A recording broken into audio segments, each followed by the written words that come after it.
Investigación y Posgrado de la Universidad Nacional Rosario Castellanos.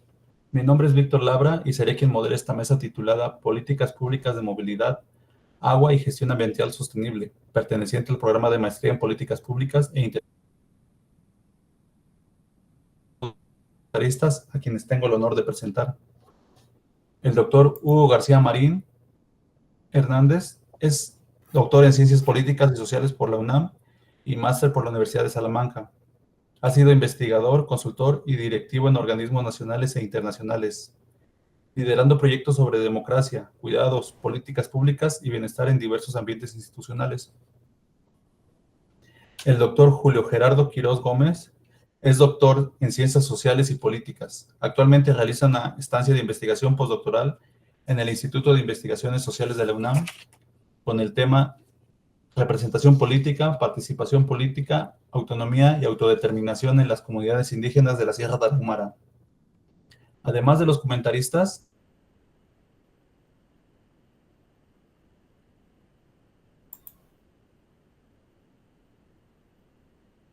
abajo es la siguiente. Los alumnos tienen un máximo de 10 minutos para realizar la presentación de sus avances de investigación. Una vez que terminen, los comentaristas tendrán 10 minutos cada uno para realizar la retroalimentación que consideren pertinente. Les recuerdo que no hay réplica por parte de los estudiantes y que la retroalimentación la deben revisar, analizar y considerar con sus respectivos docentes, directores de trabajo terminal. Entonces, iniciaremos esta mesa con la presentación de Francelia Reza Rosas, que presentará su trabajo titulado Cómo mejorar el servicio de transporte colectivo de la Ruta 14 en Chalco, Santa Marta. Adelante, por favor. Sí, perdón, no sé si se vea mi presentación. De no verse, la estaría exponiendo nada más. Me parece que tengo problemas. No sé si ahí se ve. No, no se ve. Intente, en lugar de presentar, de compartir una ventana, comparta todo el escritorio. Ah, ok, sí, porque le puse una ventana y no me ve. No se ve mi presentación. Entonces intento con una pantalla completa. No sé si tenga que ver la lluvia, pero veo que mi internet está un poco más lento de lo habitual. Espero no se quede pixeleada la imagen y no se me corte la comunicación. Me voy presentando en lo que va cargando la presentación. Mi nombre, como ya lo anunciaron, es Francelia Reza Rosas. Soy estudiante de la Maestría de Políticas Públicas e Interculturalidad. El título de mi proyecto de investigación es Cómo mejorar el servicio de transporte público concesionado, específicamente el de la Ruta 14, que corre de Canal de Chalco a Santa Marta. Esto es en la Alcaldía Iztapalapa, Ciudad de México.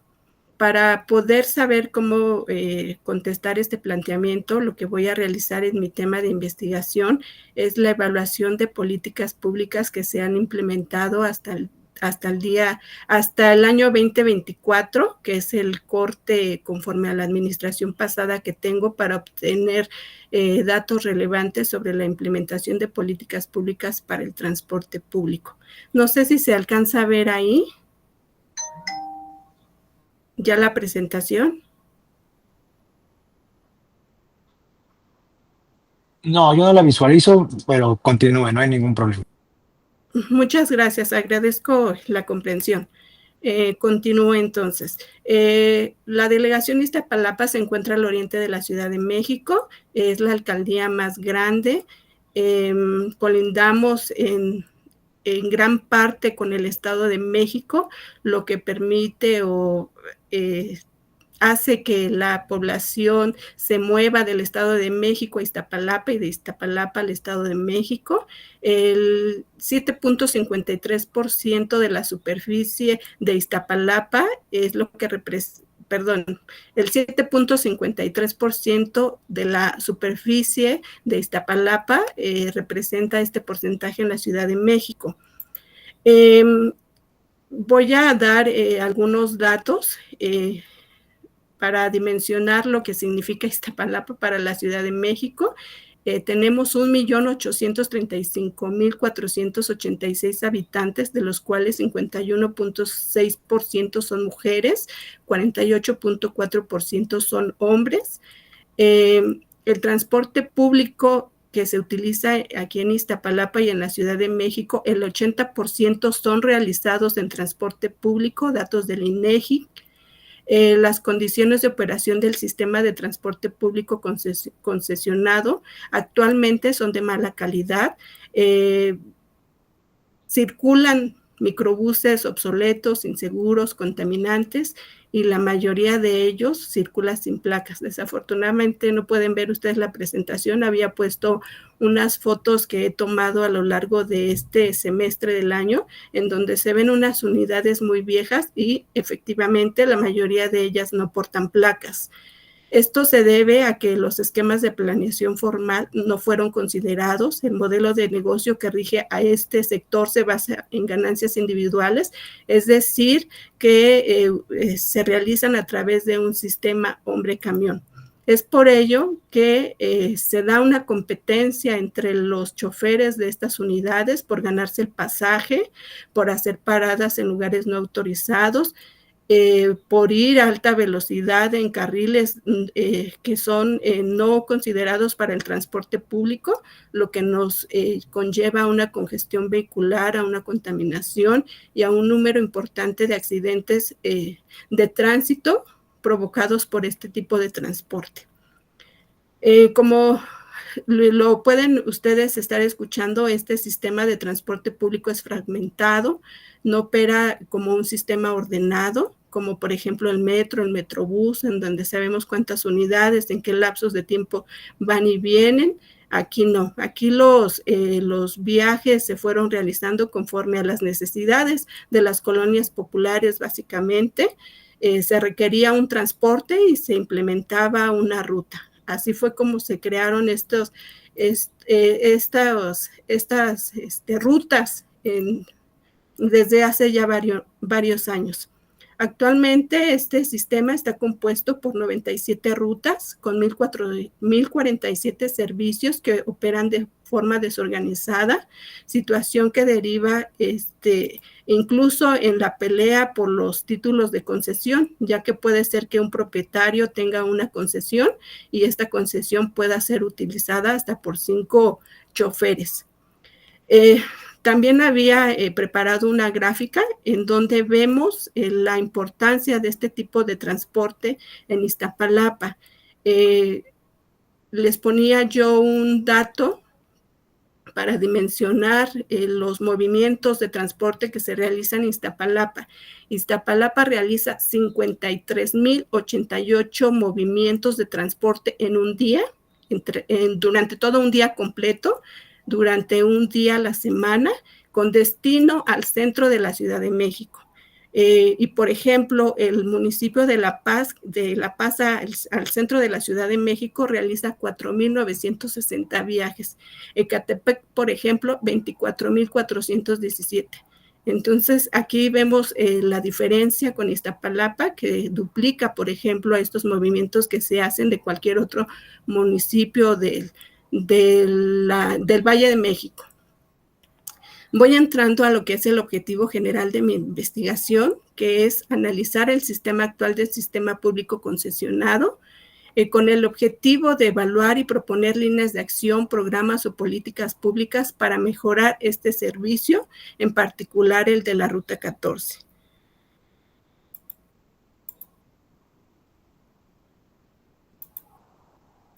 Como antecedentes, consideraba y retomo los movimientos o las intenciones que se realizaron por parte del gobierno. El primer movimiento que se hizo con estos fines de mejorar este tipo de transporte se hicieron en 1999, cuando fue la primera vez que se modificó la ley de transporte y fue publicada en la Gaceta de la Ciudad de México. Se creó en ese mismo año un comité que se le denominó Promoción para el Financiamiento de Transporte Público. En el 2001 se constituyó un fideicomiso, Fondo para el Financiamiento de Transporte Público, el cual existe al día de hoy entre Nacional Financiera y la Secretaría de Finanzas, que este fideicomiso sería responsable de proporcionar, de dar apoyos económicos a los concesionarios para que tuvieran la posibilidad o facilidad de cambiar las unidades viejas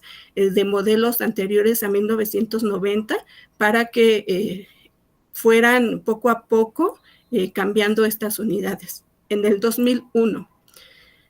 Y en este mismo año, el entonces jefe de gobierno emitió un bando, el número 17, mediante el cual pues se plantearon algunas medidas que tenían que ver con este objetivo de ir mejorando poco a poco las unidades, de irlas cambiando por unidades nuevas en 2001. Como ustedes se dan cuenta, de 2001 a 2025, pues ya pasaron 24, 25 años, si consideramos el 99, que fue cuando se pretendió cambiar estas unidades viejas, es 2025, y yo tengo la fortuna de seguir utilizando estas unidades viejas. Ustedes se podrán dimensionar si en 1999 ya se consideraban unidades viejas, obsoletas, de peligro, incluso ya su vida útil terminó al día de hoy. Sí, en Iztapalapa la seguimos utilizando y como ustedes vieron en las estadísticas, gran parte de la población de Iztapalapa se mueve. Incluso nosotros, para poder llegar al metro, tenemos que utilizar una de estas unidades viejas. Entonces aquí cabe una serie de planteamientos, que es ¿qué ha pasado con estos programas? Ya transcurrieron 25 años que se destinaran año con año recursos, no cumplieron con su objetivo. ¿En qué fallaron? ¿Qué fue lo que pasó? A la fecha siguen existiendo programas, ahora se le cambió de nombre, pero en esencia sigue siendo el mismo, que es el programa de chatarrización, se le llama ahora. Entonces, aquí ya empezamos los cuestionamientos, los planteamientos, y qué vamos a hacer para solucionarlo. Para ello, mi marco conceptual es definir, parto de qué es una política pública. Considero a 3 autores, uno de ellos, Aguilar Villanueva. Parto de ahí, que es una política pública, que entendemos por política pública, y además voy a contestar planteamientos de por qué evaluamos, para qué sirven las evaluaciones y qué tipos de evaluación hay. Mi proyecto de investigación se va a centrar en la evaluación de políticas públicas implementadas en esta ruta en específico, en este caso. Otra herramienta metodológica que voy a utilizar es la cartografía social. A través de ella voy a visualizar los actores que participan en este gran problema, actores de la sociedad civil, del sector privado, del gobierno, en donde analizo las relaciones cercanas, dominantes, tensas y de cooperación para poder efectuar y concretar o avanzar un poco en este planteamiento que se intentó desde 1999. Voy a utilizar también la metodología del marco lógico para analizar las causas de este problema, los efectos, y así poderle dar atención a mi problema principal, que es la insatisfacción del servicio de esta ruta que circula por gran parte de Iztapalapa. Asimismo, tengo ya mi árbol de objetivos en donde plasmo las principales actividades prioritarias, que son la falta de inversión, la falta de mantenimiento y falta de programas focalizados a esta ruta, ya que como se los he descrito, narrado, la mayoría de las unidades no cuentan con placas, obviamente los operadores no cuentan con documentos, no tienen ninguna capacitación, no hay paradas establecidas para subir y bajar gente, entonces hace falta un programa cultural de capacitación, no solo para los operadores, sino también para la gente usuaria, porque también a veces nosotros somos cómplices de esta mala atención de la política pública. ¿Qué busco como resultado? lo que yo estoy buscando con mi proyecto de investigación es efectivamente la evaluación de las políticas públicas, pero me gustaría ir más allá, ir a la propuesta de soluciones a partir de esta evaluación que yo voy a realizar. Este tema del transporte público es prioritario, es necesario. Desafortunadamente, pues no se voltea a darle solución. Hace como un mes la jefa de gobierno anunció que se van a sustituir unidades viejas por nuevas, pero no estamos contemplados. No hay alguna ruta de Iztapalapa que se considere en este programa que va a seguir la jefa de gobierno. Entonces, pues aquí está el problema, está el planteamiento y espero llegar a los resultados que me estoy proponiendo. Es cuanto. Muchas gracias. Perdón la comprensión por no poder plasmar mi presentación. Muchas gracias. Comenzamos con la ronda de retroalimentaciones, empezando por el doctor Hugo García Marín, por favor. Hola, muchas gracias. Es un gusto para mí estar con todas y todos ustedes, todas, todes. Quiero decir primeramente que es un tema muy pertinente, me parece central. Y además, dada la temática de la mesa, porque eso es una ruta que además se ve especialmente afectada por el tema de las lluvias también y el tema de los problemas que están ocurriendo en el oriente de la ciudad y lo que implica también todo lo que es, digamos, la entrada de parte del Estado de México, que es uno de los elementos centrales, ¿no? Yo aquí tengo tres comentarios, todos son en el sentido de abonar y que obviamente tendrá que discutirlo con asesor, asesora y comité. En primer lugar, creo que hace falta definir, o que te vendría muy bien definir con mayor claridad cuál es el tipo de investigación que quieres hacer. Porque en algún punto pareciera que tu investigación es especialmente descriptiva, es decir, cuáles son las políticas públicas que se han hecho en materia de transporte en Iztapalapa, específicamente con esta ruta, y lo pones como uno de tus elementos centrales. Pero conforme avanza el resumen que nos hicieron llegar, así como tu exposición, lo que se encuentra es más bien que hay también un interés de propuesta. Incluso la forma en la que está fraseado el título del proyecto, cómo mejorar el servicio público, el cómo no está haciendo de manera de una investigación descriptiva, sino más bien la forma de explorar una propuesta de política pública. Entonces, dado que la temática, no veo mal que pudiera ser cualquiera de los dos elementos, especialmente por ser de un trabajo de este corte y a este nivel de posgrado, pero es importante definirlo, ¿no? Entonces hay que definir primero en ese aspecto los alcances. En segundo lugar, creo que te vendría muy bien, y en general a lo mejor me escucho repetitivo con esta sugerencia para el resto de las y los ponentes, te vendría bien encaminar tu investigación de una vez con las etapas de una política pública, especialmente si lo que estás pretendiendo es hacer una propuesta. Es decir, las etapas que son típicas, ustedes las conocen: problematización, diagnóstico, formulación, ejecución y evaluación. Cuando tú nos platicas de este elemento, de cómo están las rutas, de cuáles son el número de personas que las usan y demás, estás estableciéndonos ya un diagnóstico. Es muy importante, ahí vas avanzando. Pero pues hace falta todavía establecer a partir de ese diagnóstico qué es lo que tú esperas. Ya sería una formulación de esa política pública, cómo ejecutarías esa política pública y cómo la evaluarías.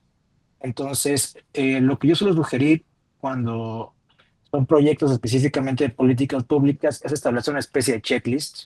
Estos 5 puntos: problematización, diagnóstico, formulación, ejecución y evaluación, y a lo mejor descomponer cada uno para ver cuáles son los elementos que hacen falta para poder guiar de una vez el trabajo que se está realizando, que me parece valioso. Me parece que conoces el problema, que ya tienes un diagnóstico avanzado, pero que valdría la pena que lo vayas estableciendo con estos elementos de política pública.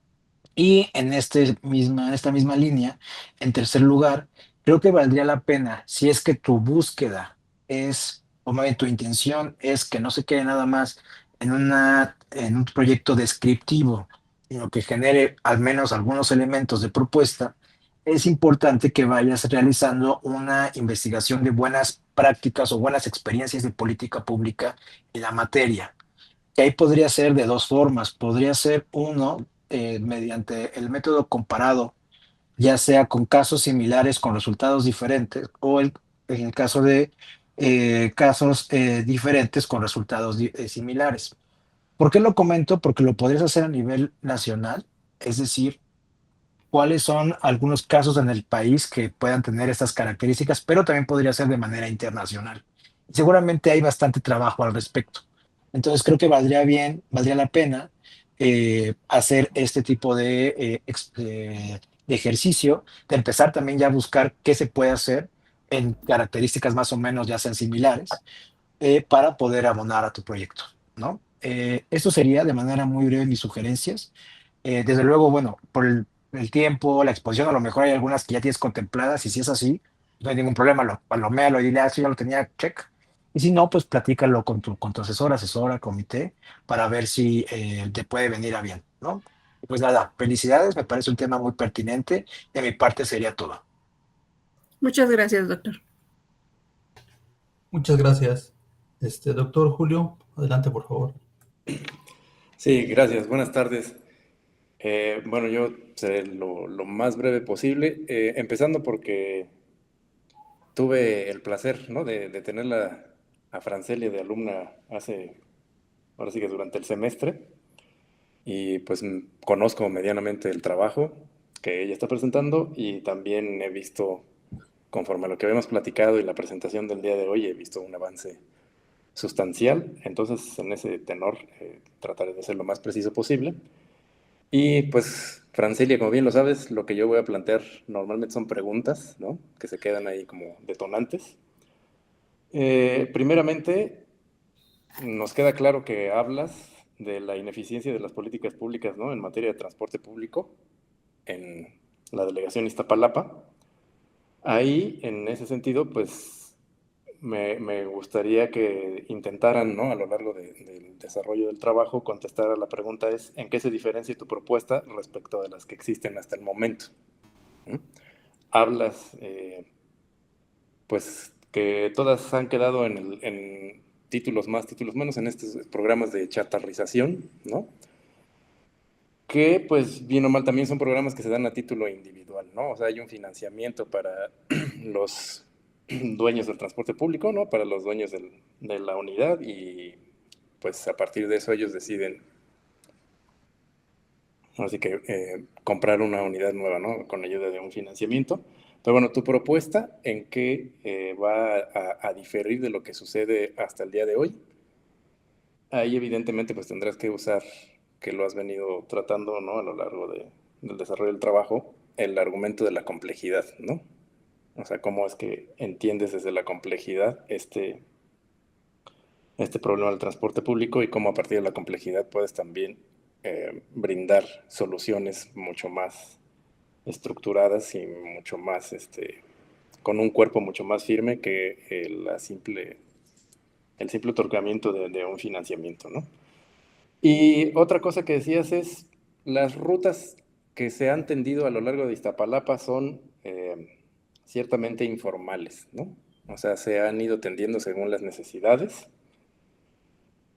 Y ahí a mí me surgen un par de dudas, ¿no?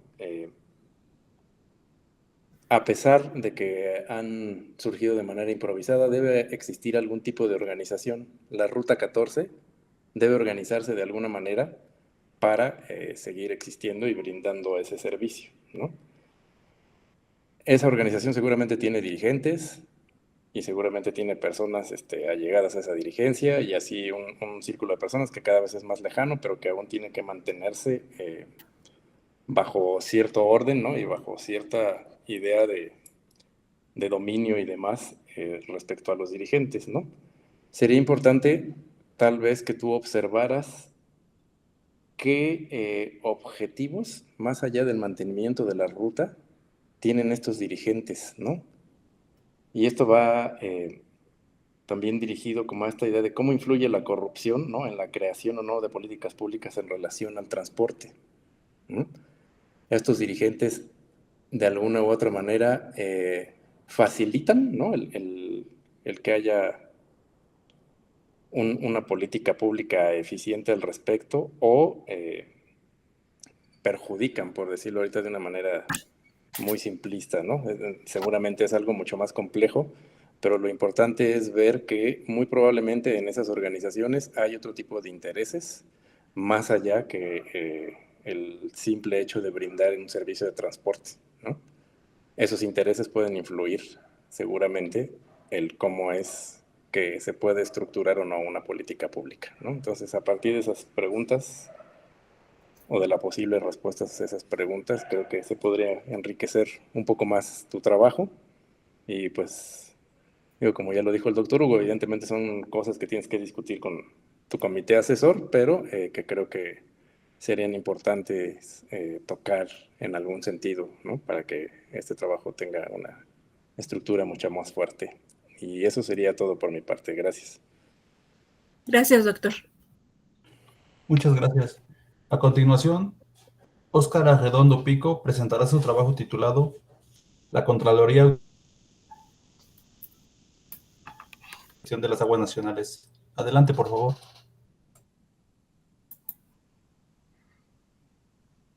Bueno,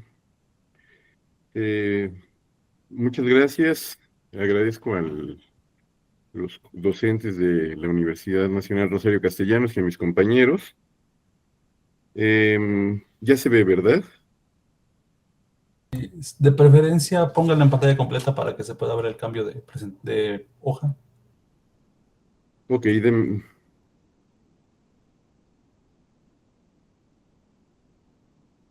ok, perfecto. Pues bueno, mi tema es la Contraloría Autónoma del Agua como la clave para el cambio de paradigma en la gestión de las aguas nacionales.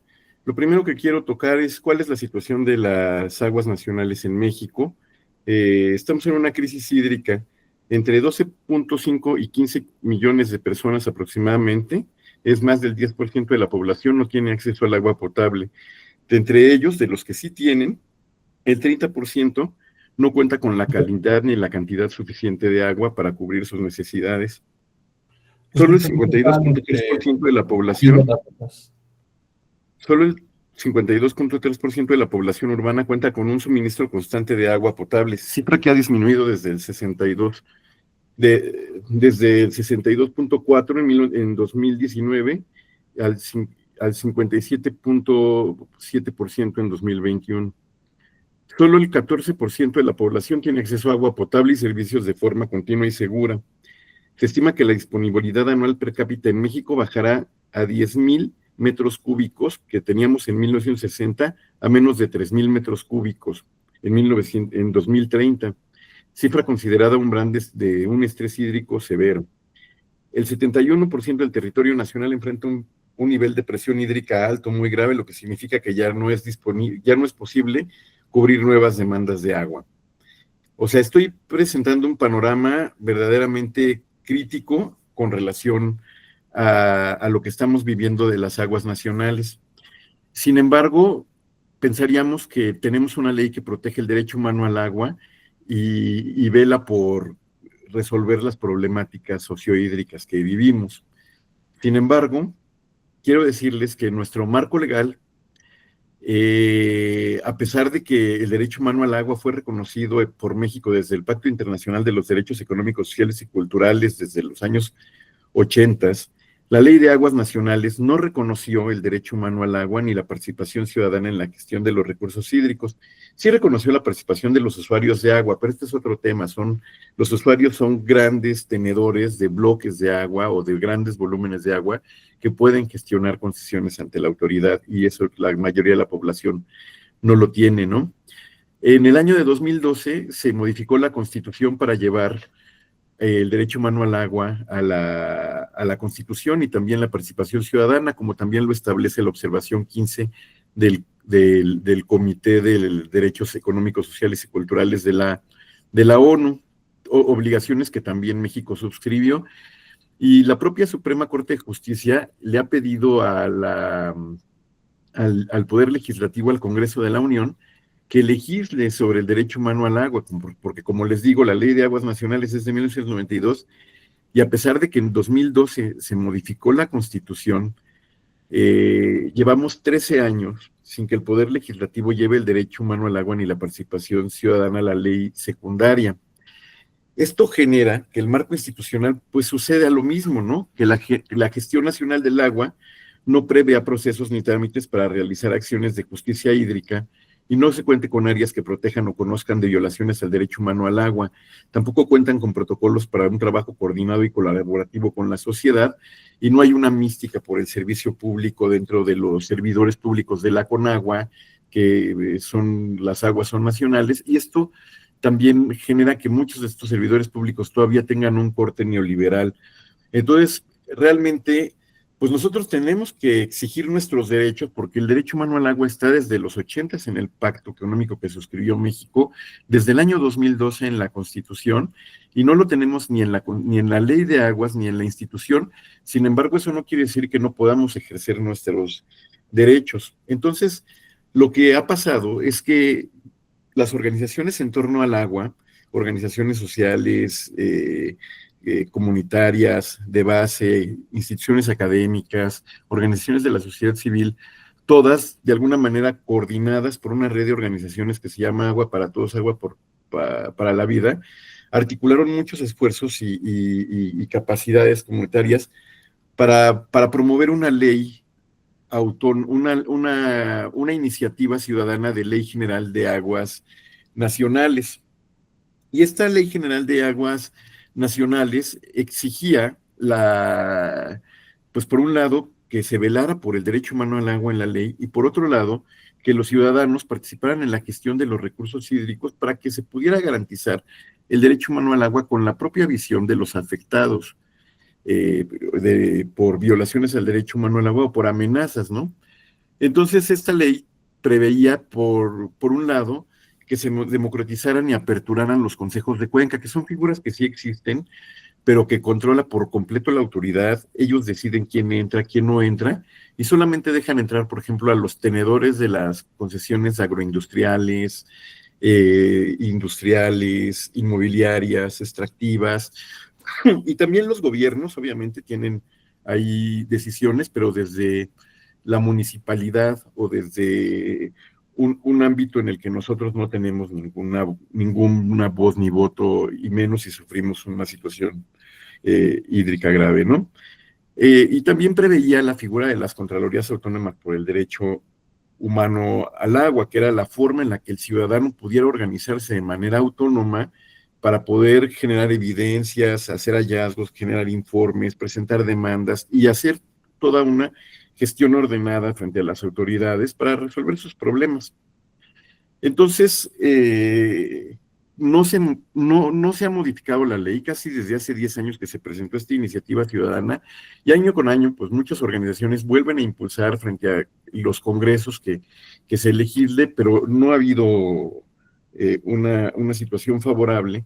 Y lo que sí se ha logrado es que esta figura de las Contralorías Autónomas se empiece a difundir y se empiece a esparcir por todas las organizaciones y por todas las personas que tienen luchas o que han estado implementando luchas por sus cuerpos de agua, por sus lagunas, lagos, ríos, esteros, humedales. Y entonces estos grupos de ciudadanos han ido adoptando esta figura de las Contralorías Autónomas del agua por 3 razones fundamentales. Ha crecido y se ha difundido mucho esta figura.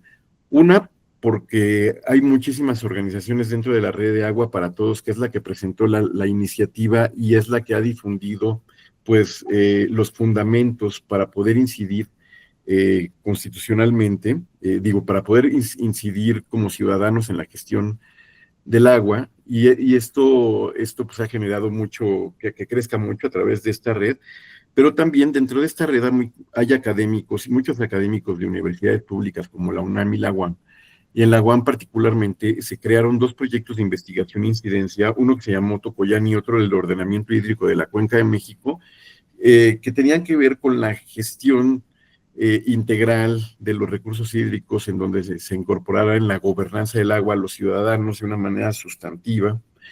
En ambos proyectos se preveía que se trabajara a través de la figura de la Contraloría Autónoma, Y esto también generó más adelante que gente que simpatiza con con el derecho humano al agua y con la participación ciudadana en los recursos hídricos, entrara en los gobiernos locales de la Ciudad de México, que crearon la Secretaría de Gestión Integral del Agua, en donde está Mario Esparza, que comparte esta visión de gestión integral del agua, y también se creó la Secretaría del Agua en el Estado de México, que el primer secretario fue Pedro Moctezuma Barragán, que también es miembro de la Red de Aguas para Todos, de la UNAM, es un investigador que siempre ha fomentado que la gestión del agua tiene que ser colaborativa, participativa, comunitaria, en fin. Entonces, de alguna manera, ya estamos en un momento muy importante en donde esta figura de la Contraloría ya se reconoce por dos gobiernos que gobiernan a millones de personas. Sin embargo, las aguas son nacionales, o sea, pueden incidir y pueden ayudar a resolver problemas nacionales, y en todo el ámbito local pues tienen muchas atribuciones, pero bueno, hay grandes avances. Los fundamentos para que Le queda un minuto. Ok. Los fundamentos para que esta participación ciudadana se dé son la Constitución del artículo 1, 2, 4, 8 y 25 y 35. Y bueno, ha habido muchos procesos de investigación y de promoción de contralorías en donde hay cambios muy importantes en Mexicali, Yucatán, Puebla, La Laguna, Coahuila. Se está buscando un cambio de paradigma para que el agua ya deje de ser gestionada a través de solicitudes, de concesiones, cuando haya o no disponibilidad, y entonces sean los ciudadanos los que puedan resolver junto con la autoridad cuáles son sus problemas.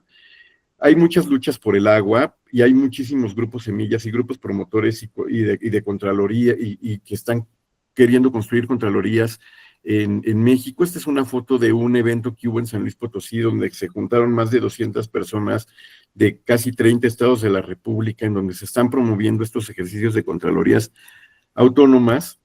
La Ley de Aguas Nacionales todavía sigue con esta estructura burocrática, junto con el cambio climático, están agudizando mucho los efectos de las crisis hídricas, y las Contralorías autónomas pues representan una posibilidad para el cambio de paradigma en la gestión de las aguas nacionales. Ya, pues se finalizó su tiempo. Muchas gracias. Sí, comenzamos con la retroalimentación. Sí. Bueno, muchas gracias, Oscar, por tu presentación. Quiero decirte que no tengo dudas que conoces muy bien el tema, por lo que pude leer en tu resumen, como lo que has expuesto en tu presentación. En esta línea, lo que yo quiero sugerirte es especialmente definir todavía exactamente qué quieres hacer con toda esa información que de antemano ya tienes. Es decir, comprendo con claridad que lo que te interesa es establecer, analizar la posibilidad de la Contraloría Autónoma del Agua y que hay todo este bagaje que tú ya nos explicaste. El asunto es, tu investigación pretende, uno, hacernos un análisis de historia presente, de cuál ha sido el proceso a través del cual se ha ido constituyendo esta idea de una Contraloría Autónoma del Agua, lo cual ya es valioso en sí mismo, hacer toda una narración de esa idea, abona a la historia política, pero también abona a la historia de los movimientos socioambientales y abona específicamente a la historiografía presente para tratar este tipo de temas. Esa puede ser una salida. Pero por otro lado, a lo mejor lo que tú pretendes es establecer una política contenciosa. Es decir, la política contenciosa es el estudio, el análisis de aquellas políticas que se pueden impulsar desde academia, movimientos sociales, movimientos populares, etcétera. Es decir, cuáles son las estrategias políticas de movilización de recursos. Con recursos me refiero a los movimientos sociales, no a recursos económicos, sino movilizaciones simbólicas, políticas, ideológicas, etcétera, para poder llegar, para poder impulsar esto. O si en tercer lugar lo que tienes, lo que pretendes es decir, una propuesta de política pública, y la propuesta de política pública es la Contraloría Autónoma del Agua. Y que si eso fuera, sería un comentario similar al que le hice a la compañera anteriormente sobre, bueno, hay que establecer cuáles son las fases de la política pública y cómo se puede implementar.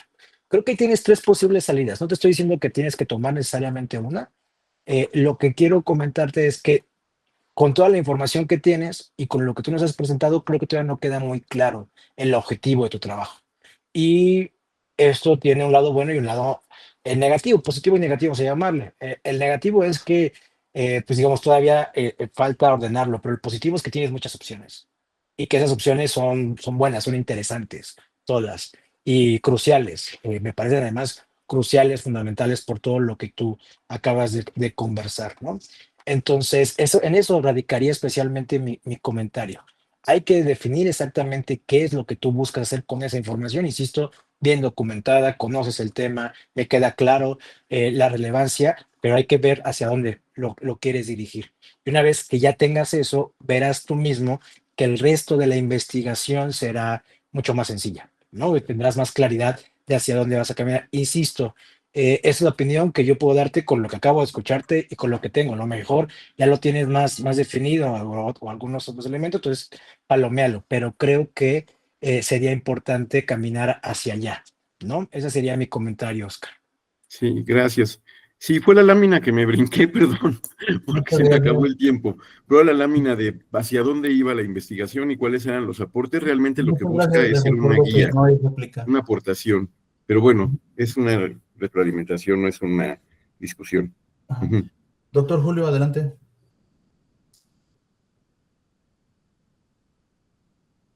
Su micrófono está desactivado. Sí, perdón, decía que coincido con lo que decía el doctor Hugo en términos generales, pero bueno, a lo mejor tratando de verlo desde un aspecto muy particular, los comentarios también serían un poco similares a los de Francelia, pero primeramente, a modo de preguntas, yo la primera que haría es, ¿cómo fortalecerías el trabajo de las Contralorías Autónomas, ¿no? Yo entendí más tu trabajo más en ese sentido de que tuviese ese sentido práctico, ¿no? De potenciar, ¿no? Las actividades, ¿no? Que realizan estas contralorías, ¿no? Con la finalidad de, pues, lograr el objetivo, ¿no? De una más justa distribución del agua, ¿no? Entendida como un derecho humano. No sé si sea tu idea realmente de propuesta de trabajo, yo la leí por ahí, ¿no? A lo mejor estoy en un error, pero bueno, esa pregunta, si es por ahí la vía, sería importante, ¿no? Intentar contestarla.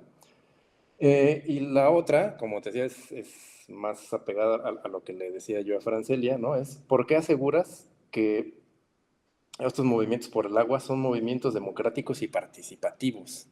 ¿No? Y hago la pregunta porque, o acompañada de otra pregunta, ¿no? Que serían, ¿no existen estructuras de poder al interior de estas contralorías autónomas? Si es así, ¿qué objetivos buscan las personas que están en posiciones de poder? ¿No? Entendida como te lo decía el doctor, ¿no? Desde la teoría de los movimientos sociales, puedes hablar de movilización de recursos, ¿no? Puedes hablar desde la acción colectiva, puedes hablar desde muchas posiciones, pero sí entendiendo que estas organizaciones no necesariamente tienen a su interior o no se organizan necesariamente de manera interna, de manera democrática, ¿no? Y que puede haber otro tipo de intereses y de intenciones en esas mismas organizaciones, ¿no? Más allá de hacer tangible, ¿no? Y hacer efectivo el derecho, ¿no? Al acceso al agua, ¿no? Tú hablabas de un par de asociaciones, ¿no? Agua para Todos y Agua para la Vida. Si mal no recuerdo, alguna de ellas en algún momento participó en un proyecto que inclusive fue así transmitido por televisión, ¿no? Y recuerdo bien que empezaron con este proyecto, ¿no? Del agua, ¿no? Y la intención de cómo captar agua de lluvia y este tipo de cosas. Era aparentemente un proyecto muy sencillo, pero que después decantó en algo totalmente diferente, que tenía que ver con cosas de siembra y, ¿no? O sea, que puede tener un vínculo con el agua, pero ya no era como la idea directa de tener un acceso al derecho humano al agua, sino que tenía otras, yo lo entiendo que como una asociación civil y demás, pues puede tener otros objetivos, pero que muchas veces no son claros para la gente que participa ahí, ¿no? Entonces eso también sería interesante como indagar, ¿no?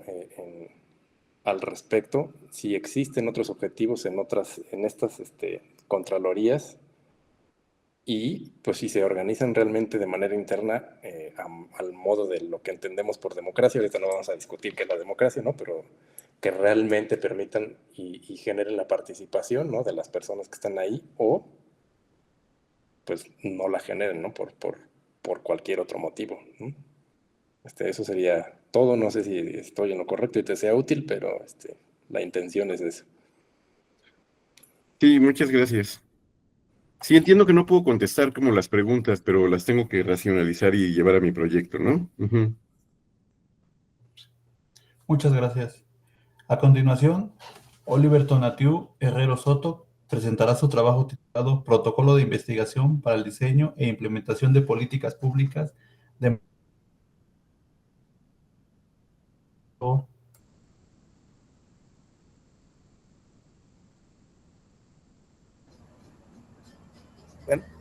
Buenas tardes.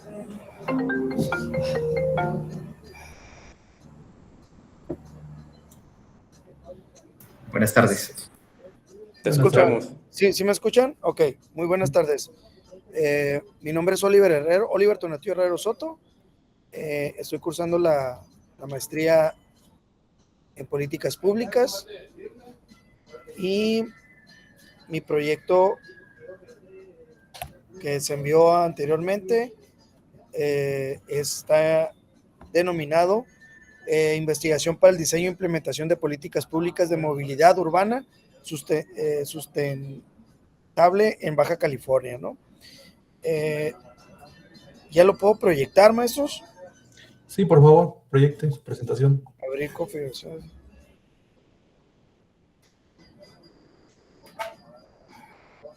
Está pidiendo aquí que grabarla. Tengo aquí.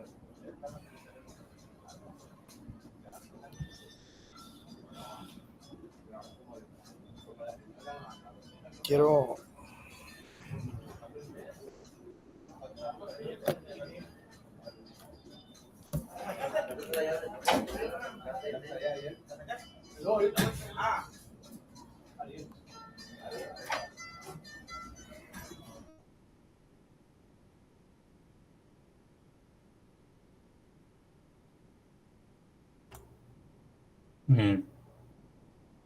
Abandonó la sesión.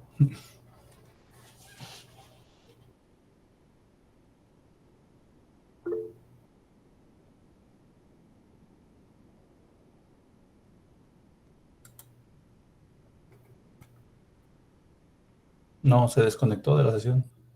Si gustan, podemos avanzar con la siguiente presentación y en caso de que haya sido por un problema técnico o algo así, pues al final incorporar al compañero nuevamente, ¿no?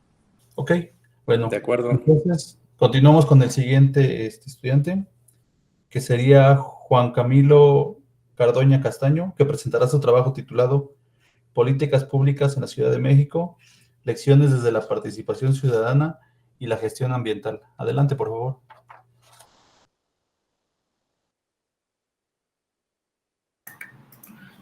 Buenas tardes para todos, es un placer. No sé si están viendo la presentación. ¿Me confirman si la están viendo? Sí. Sí, listo. Vamos a hacer un poquito también de recapitulación brevemente. Les voy a mostrar el objetivo que se está desarrollando y de los cuales ya hay datos empíricos. Eso se titula Política Pública en la Ciudad de México, Lecciones desde la Participación Ciudadana y la Gestión Ambiental. Esto está dirigido por la doctora Colomba Rodríguez Alviso, la doctora Olivia Topete Posas y los sínodos, los maestros René Ventura, Aguilar Armando, y básicamente esto. En realidad esto se enmarca en el proyecto de tesis titulado Participación Ciudadana y Gestión Ambiental en la construcción de la política pública en la Ciudad de México. Entonces lo que vamos a ver y lo que yo les mandé a los evaluadores es básicamente un artículo, un manuscrito, en donde hay unas adaptaciones también de acuerdo al proceso editorial. Hagamos un poco de contexto para que ustedes como evaluadores conozcan cuál es el problema y los objetivos generales al menos, ¿sí? Y no queden como hilo suelto, que eso no quede como hilo suelto de dónde sale el título y el objetivo de esta investigación. Básicamente, el problema se plantea desde la necesidad de entender la complejidad de la gestión ambiental como un eje transversal dentro de la política pública. Y eso nos lleva a plantear la pregunta de investigación: ¿cómo se aborda la participación ciudadana y la gestión ambiental en la construcción de la política pública en la Ciudad de México durante el periodo 2018-2024, en el entendido que algunos autores como Díaz Alred plantean pues que la Ciudad de México ha consolidado una serie de normas a nivel de sustentabilidad y medio ambiente para proteger los ecosistemas y los recursos naturales. Entonces, digamos que el objetivo general es explicar el abordaje de la participación ciudadana y la gestión ambiental en la construcción de política pública. Entonces, lo que les voy a presentar está aquí, en examinar la política pública para identificar el alcance ciudadano, teniendo en cuenta que fueron estudiantes universitarios, y ambiental desde la perspectiva de los ciudadanos. Me disculpen la redundancia. Entonces, básicamente eso es para contextualizarlo. Este objetivo 1 ya se hizo. El objetivo 2 está por publicarse. A manera de introducción, tenemos que los estudios de percepción son importantes porque finalmente canalizan un conocimiento local sobre un fenómeno de estudio, en este caso la participación ciudadana. La gestión ambiental entendida como un instrumento, una herramienta y no como un pilar teórico que las políticas públicas usan para poder alcanzar la anhelada sustentabilidad. Con base en esos preceptos teóricos, entonces ya podemos decir que la percepción ciudadana para esta investigación consiste en cómo esos conocimientos de los estudiantes universitarios, como está escrito en el artículo, y en el segundo objetivo, tiene que ver más con la divulgación de las políticas públicas, cómo creen ellos si esa política ha actuado frente a los problemas ambientales en Ciudad de México, y cómo esto se construye y esas políticas públicas inciden en materia socioambiental, es decir, problemas sociales que se vuelven ambientales y problemas ambientales que se pueden traducir en un factor social. Tenemos unos elementos teóricos. Voy a hablar de la teoría más grande, que es la teoría de la élite y su influencia. Se escogió esta teoría porque estamos trabajando con estudiantes universitarios. Todavía ser universitario y más en los estudios de posgrado, pues es un privilegio, ¿sí? En términos de Baliu y Barnés, nos colocamos en un estatus distinto y posteriormente jerarquizamos la percepción de los individuos, la gestión ambiental y la participación ciudadana como 3 elementos cohesionadores que aparecen dentro de la teoría. Juan Camilo, no estamos viendo que avance tu presentación. Híjole, Ahí. ya, ¿la están viendo? Sí, y si la pudieras poner en pantalla completa estaría mejor. Ahí, ¿está bien? ¿La Ahí están viendo? Objetivo e hipótesis. Listo. Entonces tenemos el objetivo general de esta investigación con base en el artículo, ¿sí? ¿Por qué se cambió este objetivo en el artículo y arriba aparece otro objetivo? Por un tema editorial, porque los evaluadores del artículo lo pidieron. Entonces tocó conceder pues para que la publicación fuera un hecho. Entonces el objetivo es comprender la percepción de un grupo de estudiantes de la Universidad de Rosario Castellanos sobre el papel de la gestión ambiental y la participación ciudadana en torno a 8 referentes de políticas públicas, teniendo en cuenta 2 hipótesis, nula y alternativa. La nula es que no conocen los referentes de políticas públicas de los que se preguntó, y la alternativa es que sí conocen los referentes de políticas públicas por los cuales se les aplicó el instrumento. A nivel metodológico tenemos un tipo de estudio cuantitativo de corte transversal. Se hizo exploración y acercamiento, se habló con algunos estudiantes sobre qué conocimientos tenían y más adelante se valida con la encuesta. Se revisaron 8 referentes de políticas públicas. No está avanzando tu presentación. Creo que lo voy a dejar en modo de no presentación porque creo que se paraliza cuando lo pongo en modo presentación. No, Okay. Ahí la están viendo. Sí. ¿Qué les parece si lo dejamos así? Para que no tengamos este altercado. ¿Están de acuerdo? Está bien. Bueno, doctor, muchas gracias. Entonces, estamos en la metodología. Entonces, los 8 referentes de políticas públicas fueron el programa de gestión de residuos sólidos, de derechos humanos, el programa de movilidad, la agenda de gobierno, el programa de transporte, el programa de agua y se me escapa el otro. Y el grupo de participantes básicamente fueron 16 estudiantes que se les mandó la encuesta por Google Forms. El tipo de encuesta fue en bola de nieve.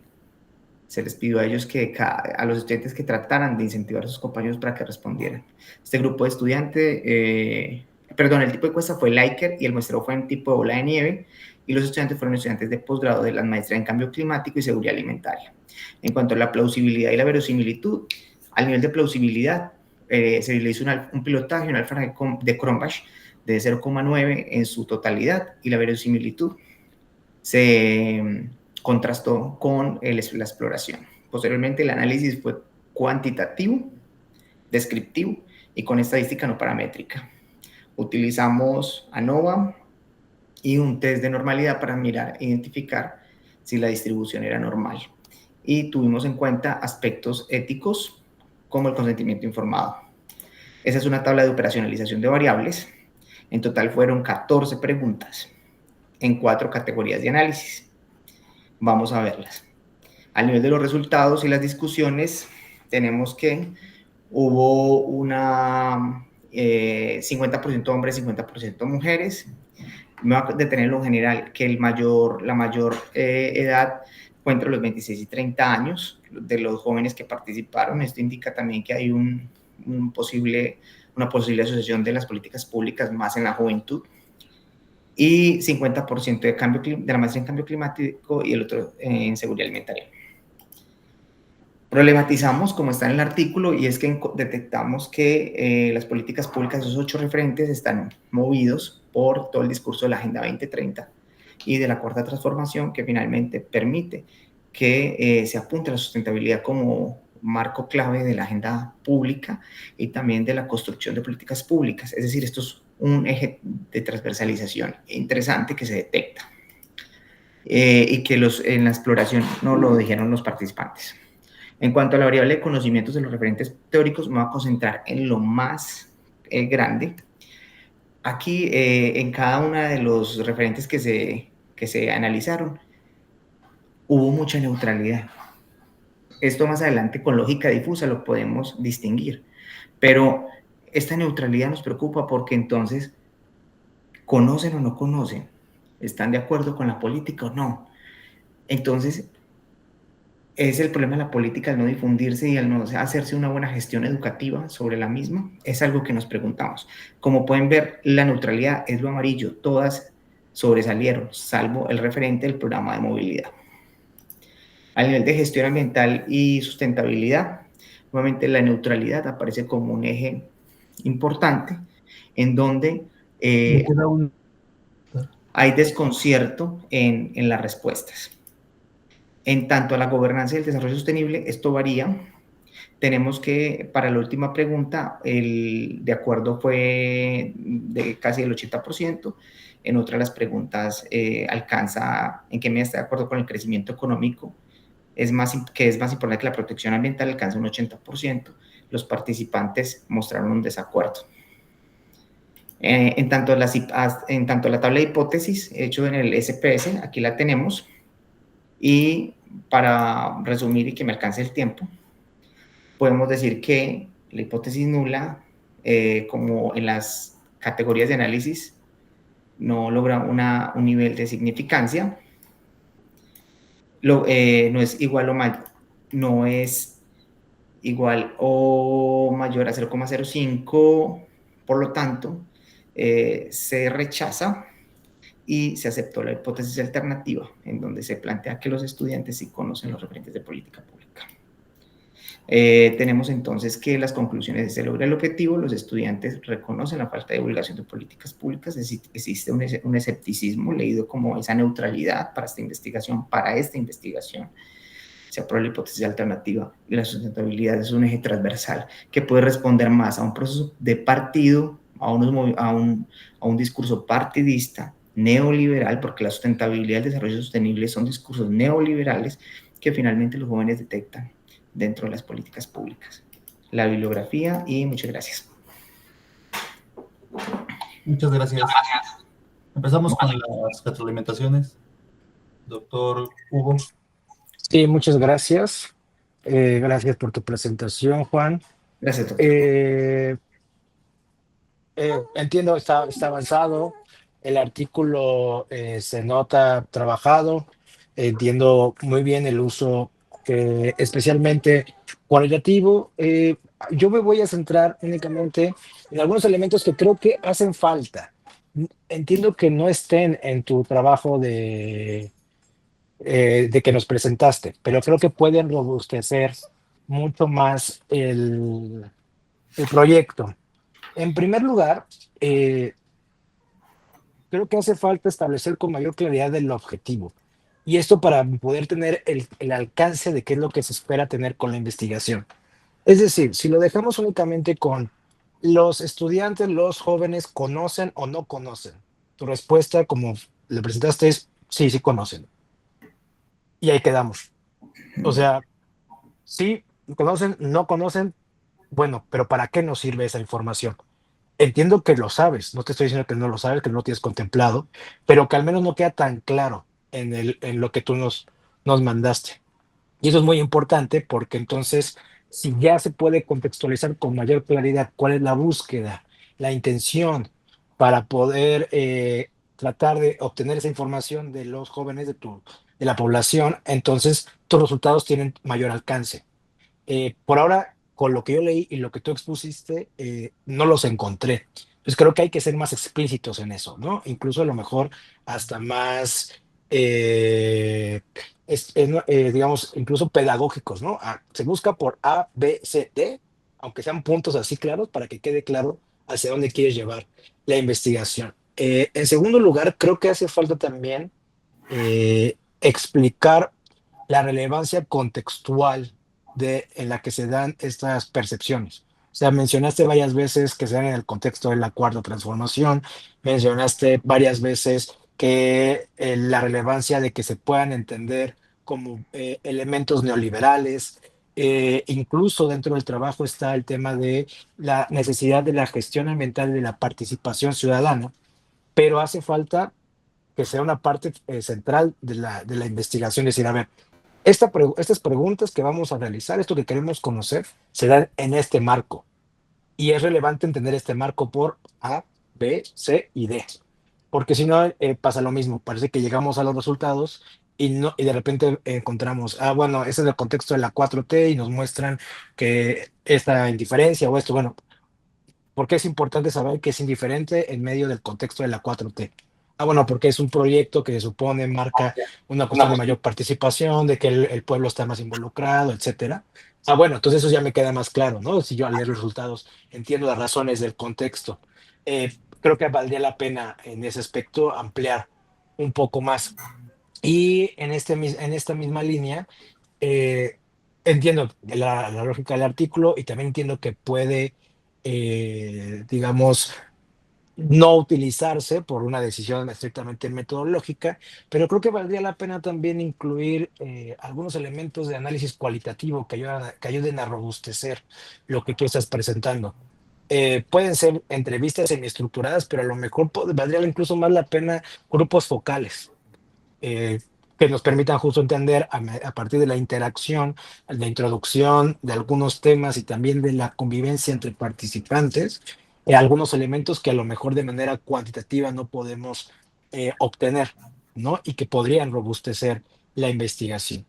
Insisto, el trabajo está bien aplicado, los métodos están bien aplicados, son entendibles los resultados, pero hace falta, eh, vamos a ponerlo en términos, ya me siento, señor, no voy a decir de los chavos, hace falta nada más tunearlo, ponerle más algunos elementos que todavía vienen a robustecerlo, ¿no? Pero bueno, ese sería mi comentario y enhorabuena por el trabajo. Gracias, doctor. Es muy amable. Muchas gracias, doctor Julio. Adelante. Gracias. Sí, mira, a mí me llamó la atención, el artículo es participación ciudadana o el título, ¿no? No el título exacto, lo aclaro, ¿no? No, Sí. participación ciudadana y gestión ambiental, ¿no? Y lo que vemos a lo largo del trabajo es, como ya también lo vimos en la exposición, pues un estudio estadístico, pero a mí no me queda por terminar claro, y que creo que es lo que de alguna u otra manera también las personas que dictaminaron el artículo te lo hicieron saber, es por qué elegiste a los estudiantes de la Universidad de Rosario Castellanos, ¿no?, como tu población de estudio, ¿no? Y en este sentido, habría que justificar en qué sentido justamente ellos, valga la redundancia, ¿no?, estos estudiantes son representativos, ¿no?, de tu universo poblacional, ¿no? Porque si estamos tratando de hablar de participación ciudadana en un sentido ampliado y en un contexto de democracia y demás, resultaría a lo mejor un poco contradictorio, como tú lo mencionaste, tomar a un grupo de élite, ¿no?, que son estudiantes de posgrado, que no tienen una formación y además una formación en ambientalismo y políticas públicas, para justificar que sí hay un conocimiento y una intención, ¿no?, de participar en las políticas públicas ambientales. No sé si soy claro con eso, pero eso a mí me saltó mucho ahora es que en la primera lectura fue lo que me saltó, y ahorita también, ¿no?, lo mencionas, tu universo son 16 estudiantes, ¿no? Perdón, tu población son 16 estudiantes. También 16 estudiantes, ¿en qué sentido son representativos? Inclusive pensando nada más en los estudiantes de posgrado. En los estudiantes de posgrado de la Rosario Castellanos, ¿cómo es que esos 16 se justifican, ¿no?, como para realizar todo un estudio que te permite decir que en la manera más simple y llana que tú lo planteas en tu hipótesis, que sí tienen conocimiento, y eso lo pongo yo, ¿no?, y como ambición de participar, ¿no?, o intención de participar en un sistema democrático, ¿no? Entonces creo que ahí es donde deberías fortalecer, no te voy a decir si una opción es lo que te plantea el doctor, ¿no? O sea, a hacer entrevistas cualitativas y a partir de esta idea de los métodos mixtos, ¿no? Claro. Como fortalecer, ¿no?, esta hipótesis y esta intención, ¿no?, que tú estás planteando. Y otra cosa, no sé si ahora sí que sucedió solo en el documento que nos presentaste o ese ya es el documento final, pero sí me vería yo en la necesidad, ¿no?, si yo fuera quien estuviera dictaminando ese artículo, sí te pediría necesariamente que profundizaras más en la discusión de los conceptos, ¿no?, que le dan cuerpo a la investigación, ¿no? Participación ciudadana, gestión ambiental, los que están señalados en las palabras clave, ¿no? Porque lo que yo pude observar, al menos en el documento que tú nos mandas, es pues que hay definiciones, ¿no?, pero no hay un marco teórico sólido en el sentido de que hay una discusión entre autores respecto a lo que se dice de estos conceptos, ¿no? Entonces, pues recuerda que ya la licenciatura ya la pasamos, ¿no? Ya la descripción ya quedó bien sentada como base, entonces ahora lo que tenemos que hacer es un análisis, ¿no? Un análisis de los conceptos, ya tienes un análisis estadístico, pero siempre es importante que tu análisis estadístico tenga también esa solidez en cuanto a lo teórico, ¿no? Muchos de los errores que se cometen frecuentemente en artículos de ciencias sociales y ciencias políticas es tener una sólida investigación estadística, ¿no?, en términos matemáticos y demás, pero poca solidez en cuanto al marco teórico, porque pensamos que las matemáticas lo justifican todo, ¿no?, cuando muchas veces no es así, ¿no? O sea, lo que también queremos es poner a prueba, ¿no?, la teoría con este ejercicio empírico, estadístico y también teórico que es importante, ¿no? Es ver cómo empatan la una con la otra y te permiten, pues no solo la verificación de tu hipótesis en términos de la estadística, sino pues la consolidación, ¿no?, de un conocimiento a través del análisis teórico. Eso sería todo. No, muchísimas gracias, doctor. Aquí tomé nota. Muy amable. Muchas gracias. Por último, Rubén Jonathan Reynoso Ramírez presentará su trabajo titulado Educatel, retos e importancia en la atención al acoso escolar. Adelante, por favor. Sí, muchas gracias. Les pido, si no hablo tan fuerte, es que les comentaba al inicio, estoy en el hospital. Entonces, sí, mi trabajo, denme un momento para poder realizar la presentación, por favor.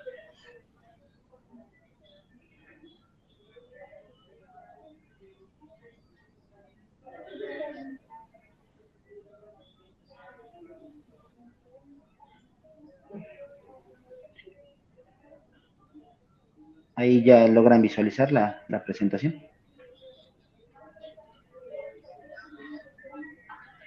Sí, Sí, bueno, muchas gracias. Sí, como bien el nombre de la presentación lo indica, es Educatel, retos e importancia en cuanto a la atención al acoso escolar. Mi tema de investigación ha sido desde el ingreso a la maestría, el tema del acoso escolar. Sin embargo, al inicio iba enfocado en intentar generar un manual de atención local en una escuela primaria. Sin embargo, ahí surgieron diferentes situaciones con la comunidad escolar en las que se me pidió que ya no continuara con ese trabajo. Entonces, retomé el tema partiendo del área en la que trabajo. Esta área se encuentra en la Secretaría de Educación Pública a nivel federal. La siguiente, por favor. Primero, para tener un poco de contexto, la historia de Educatel, que es el centro de orientación de la Secretaría de Educación Pública, surge en el año del 95 con la intención de ayudar en la realización de trámites y conocimiento de servicios con los que cuenta la Secretaría. Posteriormente, en el año de 2014, es que se crea esta área de acoso escolar, atendida en un inicio por personal de la propia área. Después, dadas las necesidades del servicio, se buscó la contratación de personas que son especialistas en el tema de atención, en este caso psicológica, y de ahí es que se parte. Hoy el área cuenta con psicólogos, psicólogas y con sociólogos también. La siguiente, por favor. Ahora sí vamos a ver los números con los que... la siguiente, perdón. La siguiente, por favor. Sí, los números.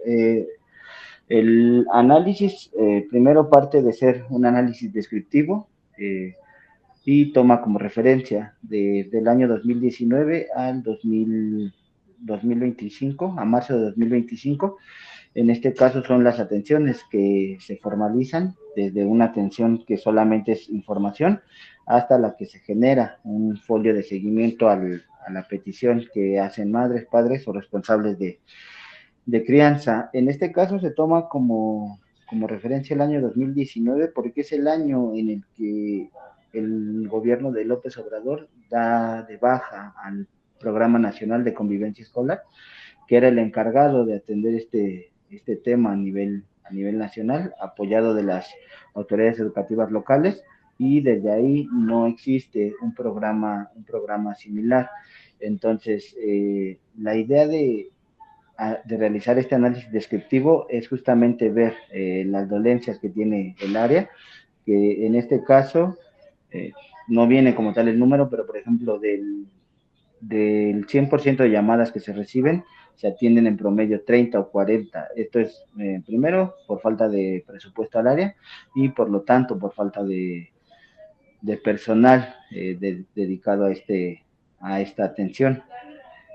Ahora bien, las implicaciones del programa público que se pretenden son, primero, buscar un mayor reconocimiento al área, porque desde la experiencia, no solo mía, sino de compañeros, compañeras, cuando se formaliza una petición, una queja, madres, padres, autoridades educativas prestan atención al problema. Entonces, eso permite que los casos de acoso en ciertas comunidades vayan disminuyendo. También se pretende que justamente se le pueda dar este reconocimiento, y no solamente de vez en cuando, porque el área encargada de comunicación social de la Secretaría, una vez cada 2 meses o cada 3 meses, le hace promoción al servicio de Educatel y específicamente al área de acoso escolar.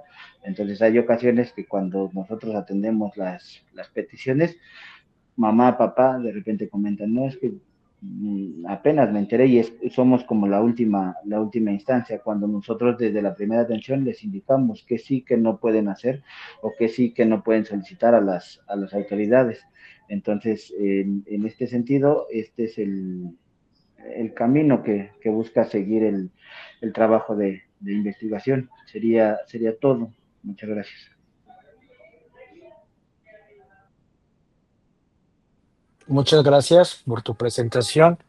Yo creo que aquí, sobre todo, lo que yo te sugiero es específica empezar a tener un orden de cómo vas a realizar ese estudio. Me parece muy relevante. Lo que tú estás planteando es una evaluación de política pública.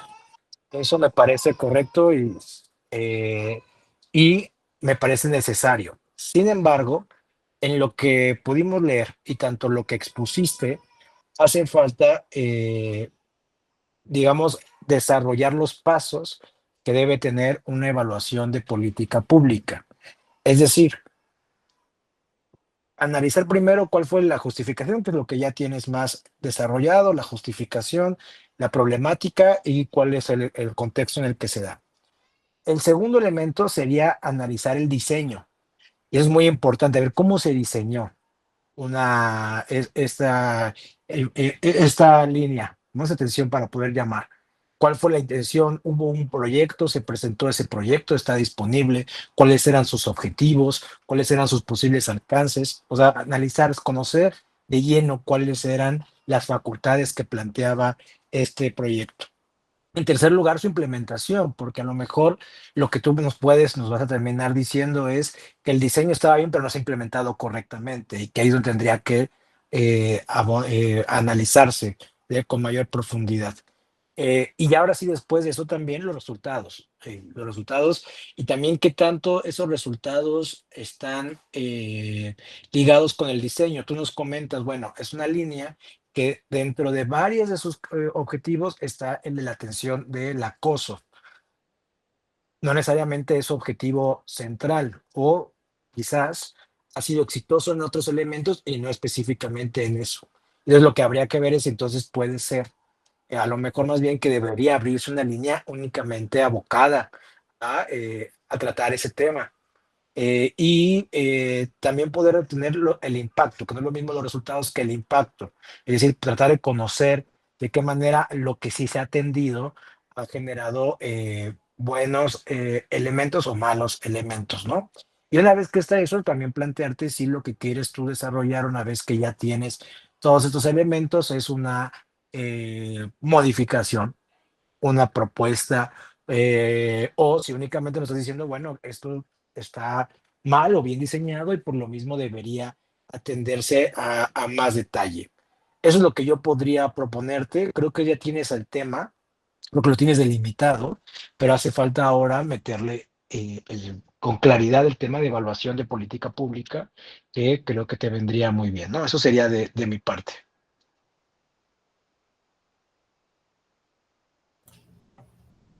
Muchas gracias. Adelante, doctor Julio. Sí, gracias. Pues sí, igualmente, cosas muy sencillas. Coincido con lo que te dice el doctor Hugo.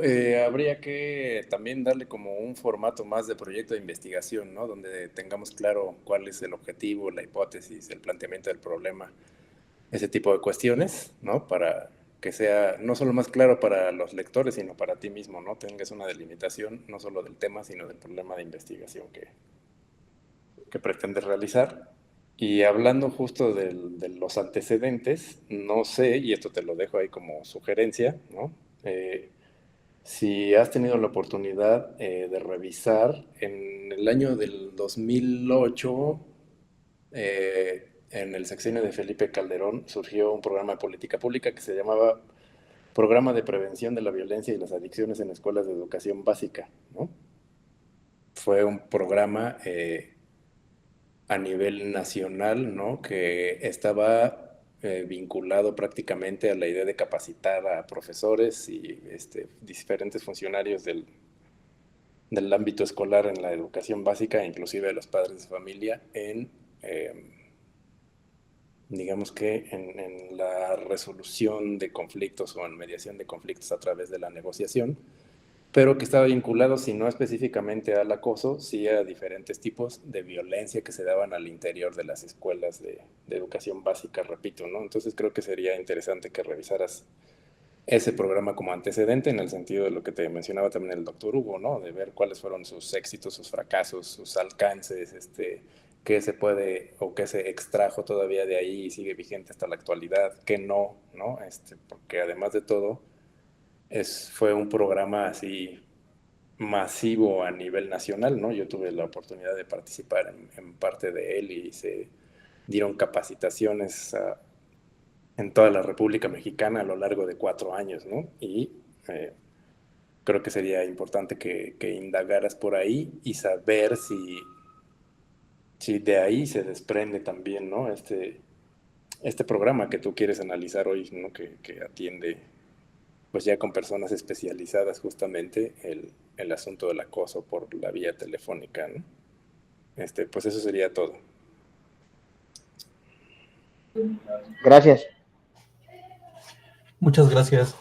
Con estos comentarios finalizamos la mesa.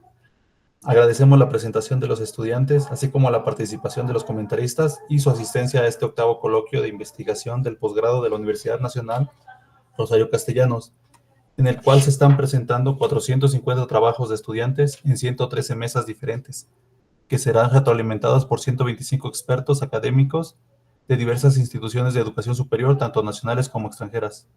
Les reitero nuestro agradecimiento y buenas tardes. Hasta luego.